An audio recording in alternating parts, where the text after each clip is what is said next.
पांडु और विदुर जी प्रकट हुए, प्रकृति आनंदित हुई, क्योंकि साक्षात धर्म प्रकट हुआ है। उस समय की प्रजा सत्य व्रत का पालन करने वाली, स्वभावतः याज्ञिक कर्मों में प्रवृत्ति, जैसे अभी स्वभावतः भोगों में प्रवृत्ति, उस समय भागवतिक कर्मों में प्रवृत्ति, धर्मानुकूल रह करके ही कोई क्रिया करना और एक दूसरे से ऐसा व्यवहार करना जिससे प्रसन्नता बढ़े, सुख बढ़े।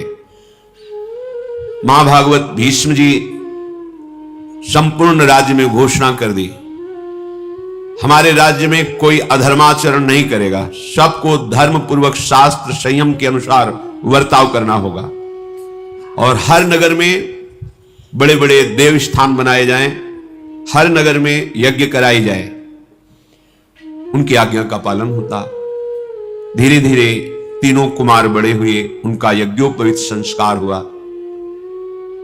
कुरुकुल के प्रधान प्रधान पुरुष, अन्य नगरवासी, सब तरफ एक ही बात सुनाई देती थी, दीयताम भुज्यताम चेती वाचो श्रूयंत सर्वशाह।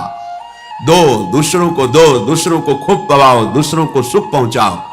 यही संपूर्ण नगर में दूसरों को दो, दूसरों को सुख पहुंचाओ, दूसरों को भोजन पवाओ, दूसरों की विपत्ति में सहयोग करो। ये भागवत धर्म है। स्वसुख वांछा ये राक्षसी भाव है। धृतराष्ट्र जी, पांडु और परम बुद्धिमान धर्मस्वरूप विदुर जी, इनके प्रकट होने पर भीष्म जी को बहुत प्रसन्नता थी। इनको अपने पुत्र की भांति पालन किया। जो कुल परंपरा के संस्कार हैं वो कराए, फिर नियम से इनको ब्रह्मचर्य व्रत दिया गया। ये प्रणाली है। जीवन को स्वस्थ, विवेकपूर्ण और प्रसन्नता पूर्वक काटने के लिए, ये जीवन प्रसन्नता पूर्वक कटे, इसके लिए ब्रह्मचर्य अत्यंत आवश्यक विषय है। प्रार्थना मान लीजिए, यदि आप जीना चाहते हैं सुखपूर्वक, किसी भी स्थिति में 20 वर्ष तक ब्रह्मचर्य नहीं टालना चाहिए। अपने बच्चों को बैठालकर शिक्षा देनी चाहिए, उनसे प्यार पूर्वक उनकी दिनचर्या पूछनी चाहिए, कोई भी उनकी गलती हो प्यार पूर्वक समझाना चाहिए। माता पिता को इसमें संकोच नहीं करना चाहिए। बालक का सबसे पहला गुरु मां है, फिर पिता है, फिर आचार्य आदि है, पहली मां है। मां को अपने पुत्र के पास बैठ करके मित्रवत व्यवहार करें, जैसे दोस्त बात करते हैं, आपकी क्या दिनचर्या है, कहीं आपसे ऐसी कोई गलतियां तो नहीं हो रही, समझाना चाहिए।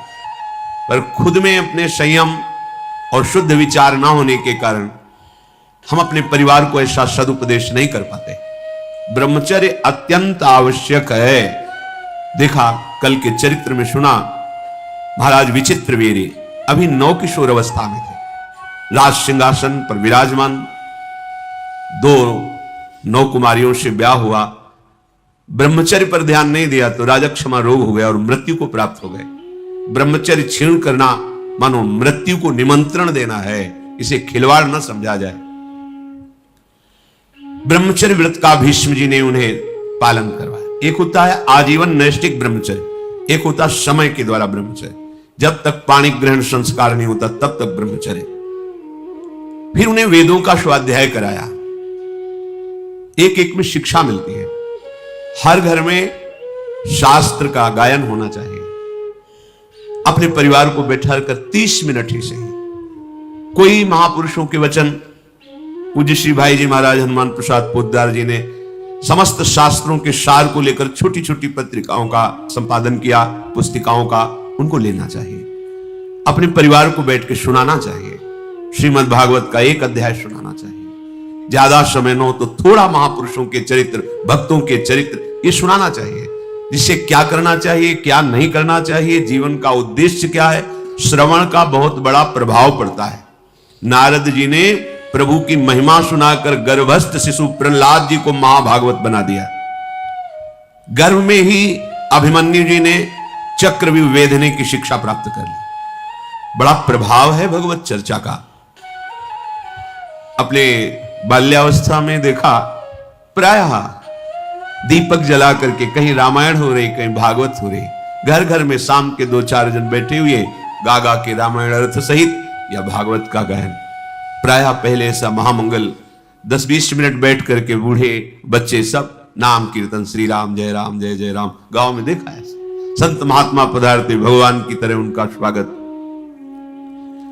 स्वाध्याय में तत्परता पूर्वक, लगन पूर्वक भीष्म जी ने आदेश करके इन तीनों कुमारों को लगाया। फिर इनको शिक्षा दी, आसन, प्राणायाम, व्यायाम बिल्कुल आवश्यक है, सबको आवश्यक है। अगर आप व्यायाम नहीं करते तो आप ब्रह्मचर्य रह ही नहीं सकते, आपका शरीर स्वस्थ पुष्ट नहीं हो सकता। प्रत्येक शरीरधारी को प्रातःकालीन वेला में अपनी दिनचर्या जो है उसमें 30 मिनट निकालिए, आधा घंटे अपनी दिनचर्या करके फिर व्यायाम किया। कुछ आसनों का अभ्यास, बिल्कुल सरल पद्धति से 3 प्रकार का प्राणायाम पीछे सत्संग में बताया गया था। कुछ समय 10 मिनट ही सही, प्राणवायु का शोधन, इससे शरीर स्वस्थ, बुद्धि प्रवीण। हमारे बुजुर्ग जन जब बाल्यावस्था में थे तो सिखाते थे, दवा कोई वर्जिश से बेहतर नहीं, नुक्शा है कम खर्च, बाला नशेन, शक्ति बढ़े, फुर्तील है, चोट न अधिक पिराए, अन्न पचे, चंगा रहे, कसरत सदा सहाय। व्यायाम अत्यंत आवश्यक है। नवीन बच्चे जानते नहीं व्यायाम किसे कहते हैं। जब प्राणवायु का शोधन नहीं, शरीर को अत्यंत श्रमित नहीं किया गया तो आपका ब्रह्मचर्य कैसे टिकेगा? बिल्कुल नहीं। उसके लिए तो अतिश्रम चाहिए, उसको पचाने के लिए अतिश्रम, शारीरिक और प्राणों का भी। तो भीष्म जी ने उन्हें व्यायाम, प्राणायाम, आसनों का ज्ञान, जैसे आप कुछ मिनट सीधे आसन, हर नस नाड़ी में ऊर्जा शक्ति प्रवेश करती है। जब हम प्राणायाम, व्यायाम ये नहीं करते, आसन आदि, तो बहुत से अंग ऐसे हैं जिनको क्रियाशील होने में बड़ी कठिनता पड़ती है। प्राणवायु का शोधन, व्यायाम, इससे रक्त पवित्र होता है, हर अंग क्रियाशील हो जाता है। छोटी छोटी अवस्थाएं हैं, शुगर है, ब्लड प्रेशर है, ये सब आप अपनी दिनचर्या में ही नहीं तो कैसे? तेज कांति प्रकट होती है शरीर से जब प्राणायाम, व्यायाम, शुद्धन, धर्म पूर्वक चलना, बड़ा आनंदमय जीवन होता है। जब ये तीनों कुमार युवावस्था को प्राप्त हुए, धनुर्वेद, अश्वसवारी, गदायुद्ध, ढाल तलवार की, गज शिक्षा, नीति शास्त्र, ये सब शिक्षाएं दी गई, क्योंकि चक्रवर्ती सम्राट के पुत्र हैं, पदाधिकारी हैं, तो इन सब में प्रवीण होना अनिवार्य है। भीष्म जी ने अपने बड़ों के प्रति कैसा शिष्टाचार करना चाहिए, इसकी शिक्षा कराई। वेद वेदांगों के तत्वज्ञ महापुरुषों से बैठाल कर वेदांत शिक्षा कराई। गृहस्थी धर्म में ऐसे प्रवेश नहीं होता था, पूर्ण ज्ञान, पूर्ण एक तरह से महात्मा बनकर गृहस्थी में जाना, क्योंकि माया से युद्ध करना है। अब हमारी पशुवत बुद्धि हो गई है, शास्त्र क्या कहता है पता ही नहीं, कैसी दिनचर्या होनी चाहिए पता ही नहीं, तो जो मन में आया वही आचरण। तो मन तो विषयगामी है, अधोगामी है, प्रकृति की तरफ आकर्षित होता रहता है, वो अपराध ही कराता रहता है। धनुर्विद्या में पांडु जी महाराज सबसे बढ़ चढ़ करके पराक्रमी वीर हुए। धृतराष्ट्र में शारीरिक बल अमोघ, क्योंकि नेत्र नहीं थे। और विदुर जी समस्त नीतियों के ज्ञाता, पूर्ण धर्म का ज्ञान रखने वाले, धर्म की सबसे ऊंची अवस्था को प्राप्त। अयम तु परमो धर्मो यदि योगे नात्म दर्शनम, धर्म की ऊंची अवस्था का नाम है आत्मज्ञान, अर्थात विदुर जी आत्मज्ञान संपन्न महापुरुष हुए। समस्त राष्ट्र के लोग ऐसे राजकुमारों को देखकर सुखी हुए। वीर पुत्रों को जन्म देने वाली काशीराज की दोनों पुत्रियां बहुत आनंदित हुई कि हमारे राजकुमार समस्त शास्त्र, शस्त्र, धर्म, राजनीति, इसके ज्ञान से पूर्ण हुए हैं। हस्तिनापुर के सिंहासन पर विराजमान करने के लिए जब बड़े बड़े धर्मज्ञों और भीष्म जी के साथ विचार हुआ, तो धृतराष्ट्र जी को आंखों से अंधे होने के कारण उन्हें राज्य नहीं दिया गया और महाराज पांडु को उस सम्राट पद पर अभिषिक्त करने का निर्णय लिया गया। गंगानंदन भीष्म जी बड़े ही तत्वज्ञानी महात्मा, महाभागवत और हर धर्म के ज्ञाता थे। विदुर जी को बुलाया और कहा, बेटा ये हमारा कुल सद्गुणों से संपन्न है और संपन्न बना रहे, इसलिए इसकी रक्षा करना धर्म से ही युक्त होकर के, और तुम्हें धर्म का पूरा ज्ञान है। भूतल पर तुम्हारे जैसा धर्म का ज्ञानी कोई नहीं है, क्योंकि साक्षात धर्मराज है। कैसी भी परिस्थिति हो तुम सदैव धर्म का ही उपदेश करना। भगवान श्री कृष्ण द्वैपायन व्यासदेव जी की हमारे कुल के ऊपर बड़ी कृपा है। अब हमारा ये कुल आगे बढ़े, अब तुम ऐसा उपाय करो। हमें गुप्तचरों द्वारा पता चला है कि यदुवंशी शूरसेन जी की कन्या, जिनका प्रथा नाम है, राजा कुंती भोज ने गोद में उन्हें लिया है और वो हमारे कुल के अनुरूप हैं। और हमें गुप्तचरों ने बताया कि गांधार राज सुबल, मद्र नरेश, इनकी भी कन्याएं हमारे कुल के अनुरूप हैं। हमने पता लगाया है ये सब धर्माचरण करने वाली और बड़ी ही सुंदर उत्तम स्वभाव वाली हैं, तो हमारे यहां इनका विवाह संबंध हो, ऐसा तुम विचार करो। भीष्म जी ने विदुर जी से कहा। विदुर जी बोले, भगवान आप हमारे पिता हैं, आप हमारी माता हैं, आप ही हमारे परम गुरु हैं। आप जैसा कह रहे हैं अक्षरशः सत्य है, वही विधान किया जाए जिससे तीनों राजकुमारियां हमारे यहां पधारे। भीष्म जी ने उत्तम ब्राह्मणों को सबसे पहले गांधार राज सुबल की पुत्री सुलक्षणा गांधारी जी के यहां भेजा। पता लगाया, पता लगा कि वो देवाधिदेव महादेव जी की उपासना में तन्मय है। गांधारी जी कैसा जीवन, पवित्र जीवन होता। वरदायक भगवान शंकर की आराधना करके 100 बलवान पुत्रों के प्राप्त होने का वरदान प्राप्त कर चुकी है। ठीक ठीक पूरा पता लगाकर भीष्म जी ने गांधार राज जी के पास अपना दूत भेजा और कहा, पूरा परिचय ठीक से देना जाके कि धृतराष्ट्र आंखों से रहित है, कहीं छुपाव मत करना। धृतराष्ट्र के लिए हमारे ये गांधारी ठीक रहेंगे, जाकर उनको प्रार्थना करो, निवेदन करो। गए, मैं हस्तिनापुर से आया हूं, बड़ा स्वागत हुआ उनका। और गांधारी जी को धृतराष्ट्र के लिए हम वरण करते हैं। दूत ने भीष्म जी की बात कही। जब गांधारी जी ने सुना कि मेरा वरण अंधे से हो रहा है, मेरे माता पिता राजी हो रहे हैं, उसी समय उन्होंने एक मोटा रेशमी वस्त्र लेकर कई परत करके अपनी आंखों में बांध दिया। ब्याह नहीं हुआ, ब्याह की बात चली है। सुंदरी तपस्या परायण कह सकती थी, मुझे अंधा पति नहीं चाहिए। माता पिता राजी, तुरंत रेशमी वस्त्र मोटा लेकर कई परत करके आंखों में बांध दिया। यदि मुझे ऐसे पति के साथ वर्ण किया जा रहा है जिसकी आंखें नहीं, तो मैं भी जीवन में किसी को नहीं देखूं। उसी समय पट्टी बांध दी। क्या धर्म है, क्या निष्ठा है।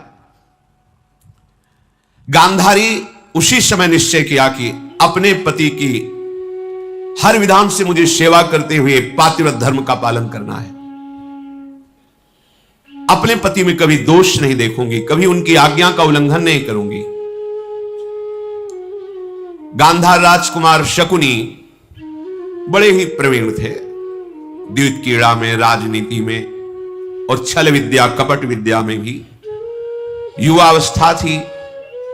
पिताजी से आदेश लेकर अपनी बहन गांधारी को बड़ी सेना के साथ सुरक्षित हस्तिनापुर लेकर आए और बड़े आदर सत्कार के साथ भीष्म जी को प्रणाम करके कहा, आपकी सूचना मिली, ये हमारी बहन है, धृतराष्ट्र जी के लिए हम समर्पित करते हैं। बहुत सा ऐश्वर्य भी लेकर के आए हुए थे।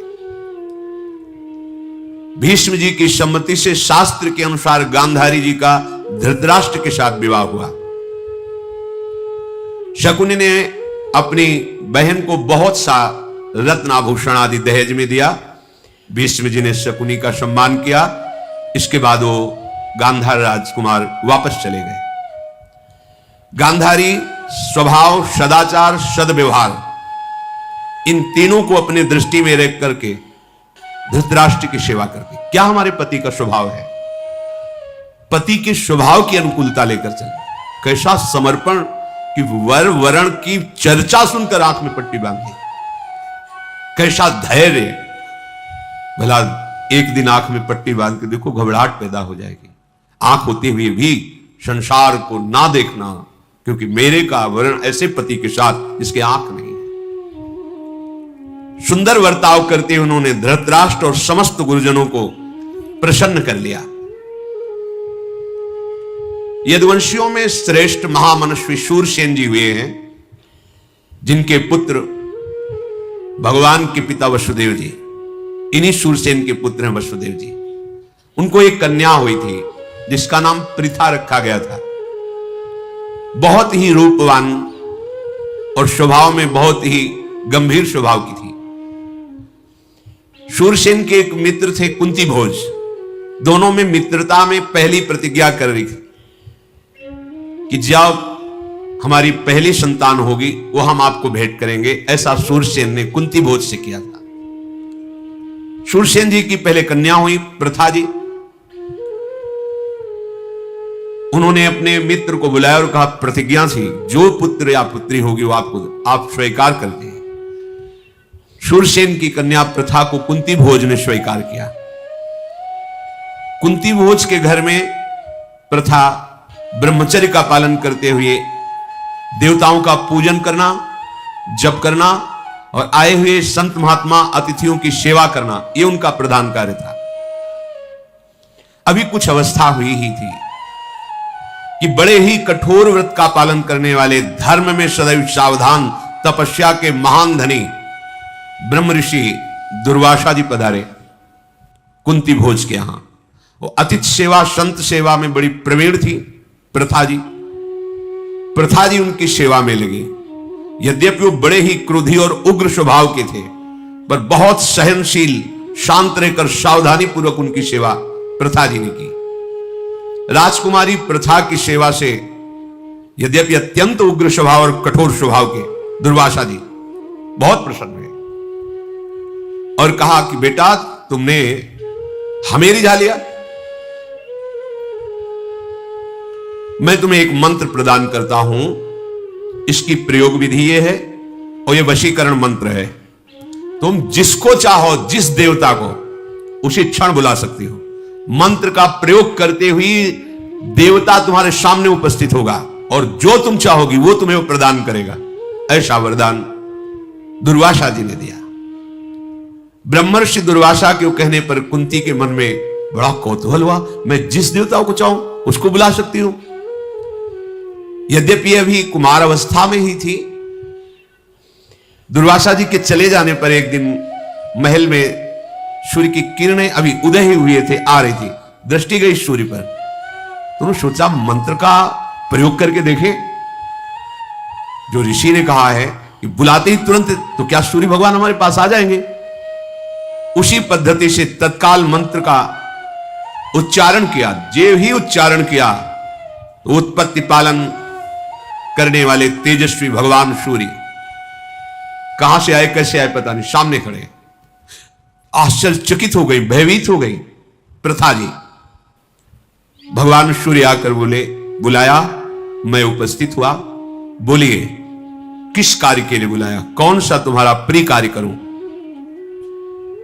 दुर्वासा जी के द्वारा दिए हुए मंत्र से प्रेरित होकर मुझे यहां आना पड़ा।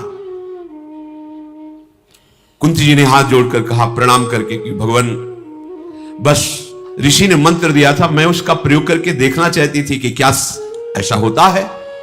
आ गए, आपसे हमें कुछ नहीं चाहिए, आप पधारिए, भय मत करो, हमारा आना व्यर्थ नहीं जाएगा। मेरा दर्शन अमोघ है। मेरा आवाहन व्यर्थ हुआ तो निसंदेह तुम्हें बड़ा पाप लगेगा। किसी भी बड़े देवता को प्रयोग के लिए नहीं बुलाया जाता कि हम मंत्र प्रयोग किए आगे, हां ठीक है जाओ, ऐसा नहीं। लक्ष्य होना चाहिए। ये मेरा दर्शन व्यर्थ नहीं जाना चाहिए। भगवान सूर्य ने जब ऐसा कहा तो उनका, भगवान मुझे कोई आवश्यकता नहीं, तो उनका कि मैं तुम्हें एक पुत्र प्रदान करता हूं। तो अभी हमारी कुमार अवस्था है और यह बहुत निंदनीय होता है कि कुमार अवस्था में संतान होना। हे परम तेजस्वी सूर्यदेव, मुझे बहुत संकट में आपने डाल दिया। उन्होंने कहा, राजकुमारी, तुम्हारे कन्या धर्म का नाश नहीं होगा, पर तुम्हें पुत्र होगा। कोई दोष नहीं लगेगा और तुम्हें गर्भ धारण नहीं करना पड़ेगा। भगवान सूर्य की कृपा से उसी समय महावीर एक पुत्र प्रकट हुआ। वो जन्म से ही दिव्य कवच और कुंडल धारण किए हुए, भगवान सूर्य के समान, जैसे सूर्य का प्रतिबिंब, ऐसे तेजस्वी बालक, जन्म के साथ कवच कुंडल धारण किए हुए उस बालक को भगवान सूर्य ने कहा, इसका नाम कर्ण होगा और सब लोगों में महान दानी और बड़ा वीर यह पुत्र होगा। परम तेजस्वी भगवान सूर्य ऐसा कहकर अंतर्धान हो गए। इतना सुंदर पुत्र देख करके आसक्त हो गई। अब प्रथा जी ने, जिनका नाम कुंती हुई, कुंती जी ने हृदय में बड़ा दुख किया कि किसी से कह नहीं सकती कि मेरा पुत्र है, अब क्या करूं। बहुत विचार करके यही निर्णय निकला कि इस पुत्र को अपने पास तो हम रख ही नहीं सकते। गुप्त रूप से अपने को छिपाती हुई उस महाबली पुत्र कर्ण को जल में प्रवाहित कर दिया, ऐसे काष्ठ की उसमें जिसमें डूबे ना और कोई उठा ले, ऐसी भावना करके जल में छोड़े हुए उस नवजात शिशु को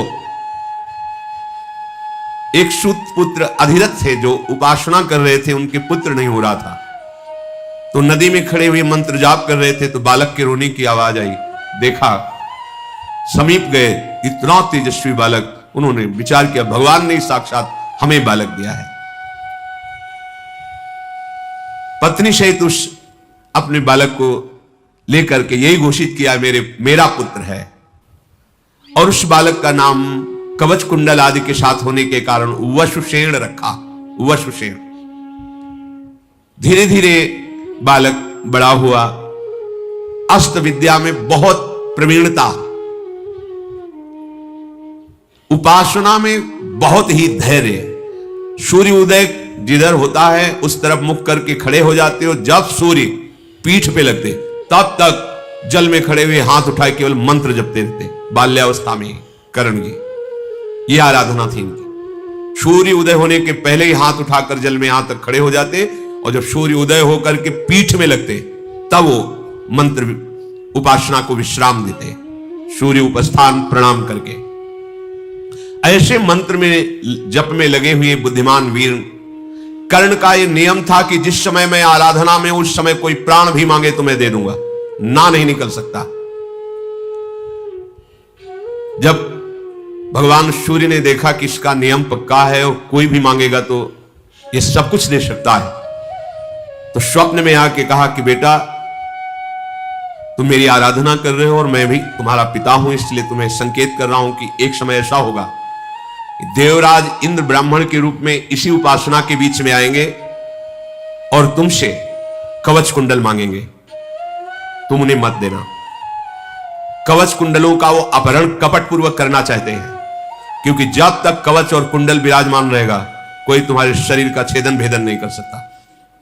मैं तुम्हें ये संकेत दे रहा हूं कि कोई भी ब्राह्मण आकर यदि कवच कुंडल मांगे तो मत देना, क्योंकि ब्राह्मण नहीं, वो देवराज इंद्र होंगे, मुझे पता है। कर्ण ने कहा, भगवान, मेरा नियम है, यदि उस समय इंद्र या कोई भी ब्राह्मण आकर के मुझसे याचना करेंगे तो आपके इस आदेश का पालन मैं नहीं कर पाऊंगा। मैं उसके हित के लिए प्राण भी दे दूंगा। एक कवच कुंडल क्या है?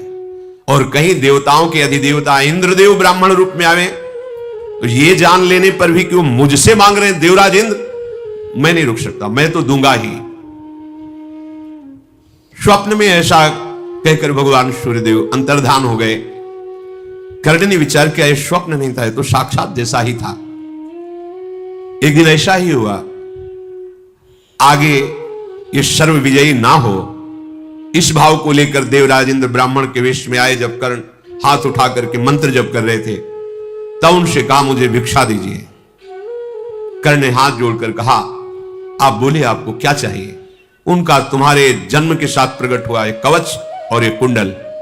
उसी समय काट करके कुंडल और उधेड़ कर त्वचा से कवच दे दिया। कर्ण के लिए कोई अदेय नहीं था, दानियों में शिरोमणि थे। कवच और कुंडल लेकर के मुस्कुराते हुए कहा कि तुम्हारे जैसा नियम पालन करने वाला और दान देने वाला अद्वितीय वीर अभी मैंने नहीं देखा। जबकि तुम्हें पता है मैं कौन हूं, फिर भी तुम ऐसा साहस का काम किया। मैं बहुत प्रसन्न हूं, तुम जो चाहो मुझसे मांग सकते हो। तो उन्होंने कहा भगवान मुझे पता है आपके पास एक ऐसी शक्ति है, विश्व ब्रह्मांड में किसी के ऊपर चला दी जाए वो नष्ट ही हो जाएगा। मुझे वो शक्ति चाहिए, अमोघ वर्ची। देवता, असुर, मनुष्य, गंधर्व, नाग, राक्षस, कोई भी त्रिभुवन में जिसके ऊपर संधान कर दी जाए वो नष्ट ही हो जाएगा। देवराज इंद्र ने उनको अमोघ शक्ति प्रदान की। यह अमोघ कार्य करने के कारण इनका नाम कर्ण नाम हुआ, जो छेदन करके अपने कवच को और कुंडल को प्रदान किया। कुंती भोज की पुत्री विशाल नेत्र वाली कुंती जी जब यौवन अवस्था को, यह रहस्य किसी ने नहीं जाना, यह गुप्त रहा कि कुमार अवस्था में भगवान सूर्यदेव की कृपा से कर्ण का प्रादुर्भाव, यह अभी कोई नहीं जानता। कुंती जी जब युवा अवस्था को प्राप्त हुई, मनोहर रूप, तेजस्विनी, तो महाराज कन्या के पिता कुंती भोज ने बड़े बड़े राजाओं को बुलाया और स्वयंवर किया कि जिसे हमारी पुत्री कुंती स्वयं वरण करेगी, आप लोग विराजमान हुए, ये पसंद करेंगे। जब भीष्म जी को पता चला तो महाराज पांडु को भेजा।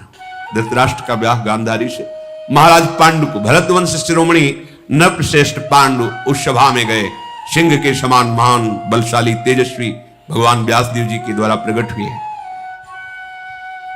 उनको देखते ही कुंती जी के मन में आ गया अब किसी राजकुमार को देखने की जरूरत ही नहीं है।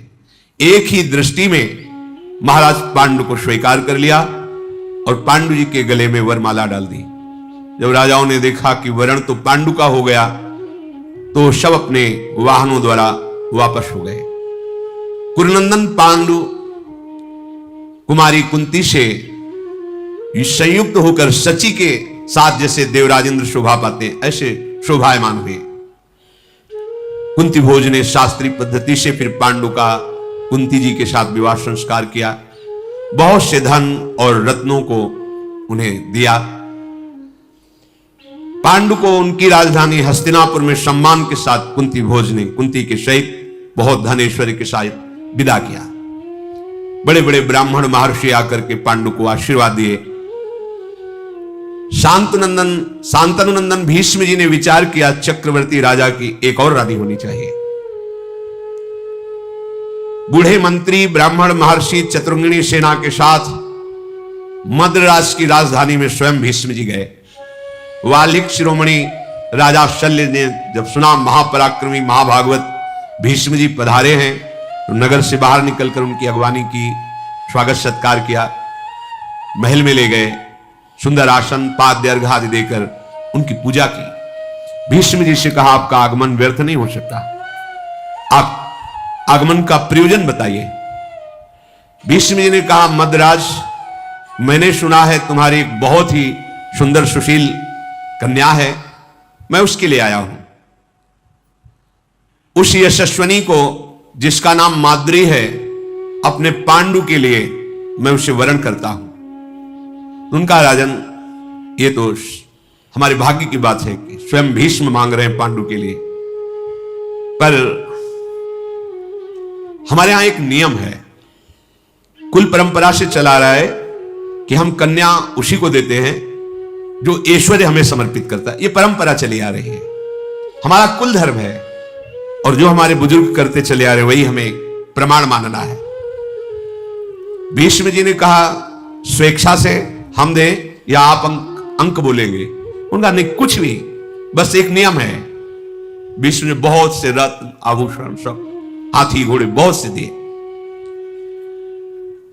महातेजस्वी भीष्म जी ने तृप्त कर दिया शल्य को। स्वर्ण आभूषण, शास्त्रों, विचित्र प्रकार के रत्न, हाथी घोड़े, रथ, वस्त्र, अलंकार, मणि, मोती, मूंगे ढेर लगा दिए भीष्म जी।